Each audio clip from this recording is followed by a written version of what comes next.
राजगुरुनगर येथे गोसावी समाजाच्या 2 चिमुकलीवर लैंगिक अत्याचार करून निर्घृण खून करण्यात आला। या प्रकरणी आरोपींना कठोर आणि जलद शिक्षा व्हावी या मागणीसाठी गोसावी समाजाने मुख्यमंत्री देवेंद्र फडणवीस यांची भेट घेऊन निवेदन दिले।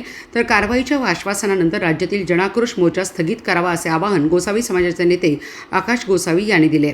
राजगुरुनगर पुणे येथे गोसावी समाजाच्या 2 चिमुकलीवर लैंगिक अत्याचार करून निर्घृण खून करण्यात आला। या प्रकरणी गोसावी समाजाच्या वतीने राज्यात जनाक्रोश मोर्चा काढला जात आहे। दरम्यान आरोपीला तात्काळ शिक्षा व्हावी यासाठी फास्ट ट्रॅक कोर्टामध्ये केस चालवावी, विशेष सरकारी वकील उज्ज्वल निकम यांची नियुक्ती व्हावी, या केससाठी SIT अथवा CID चौकशी व्हावी आणि आरोपींना फाशीची शिक्षा द्यावी अशा आशयाचे निवेदन गोसावी समाजाचे नेते आकाश गोसावी यांनी त्यांच्या प्रमुख पदाधिकाऱ्यांसह मुख्यमंत्री देवेंद्र फडणवीस यांची भेट घेऊन दिली आहे।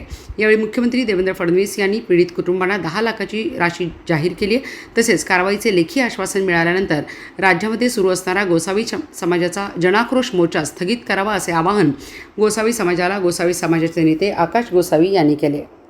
नमस्कार, मी आकाश गोसावी। राजगुरुनगर पुणे येथे गोसावी समाजाच्या 2 चिमुकलीवरती लैंगिक अत्याचार करून त्यांचं खून केलं गेलं होतं। त्या नराधमास फाशीची शिक्षा व्हावी व हा विषय हे केस फास्ट ट्रॅक कोर्टात जावं व यासाठी विशेष सरकारी वकील उज्ज्वलजी निकम साहेब यांची नियुक्ती व्हावी व CID CBI वेगवेगळ्या जे गृह मंत्रालयातल्या समिती आहेत ते नेमून ही केस तात्काळ याचा निकाल लवकरात लवकर लागावं व फाशीची शिक्षा व्हावी आरोपीसाठी।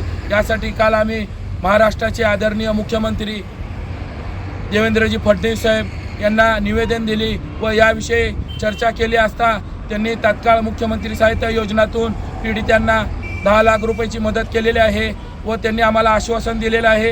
त्या पद्धतीनेच आज आम्ही शिरोली टोल नाका पुणे येथे रास्ता रोको आंदोलन केले असता आम्हाला इथल्या प्रशासकीय तहसीलदार असतील, DYSP साहेब असतील यांनी आम्हाला लेखी स्वरूपात आश्वासन निवेदन दिलेलं आहे की जे काही तुमच्या मागण्या होत्या त्यावर तात्काळ आम्ही निर्णय घेऊन पुढची सुरुवात करत आहे।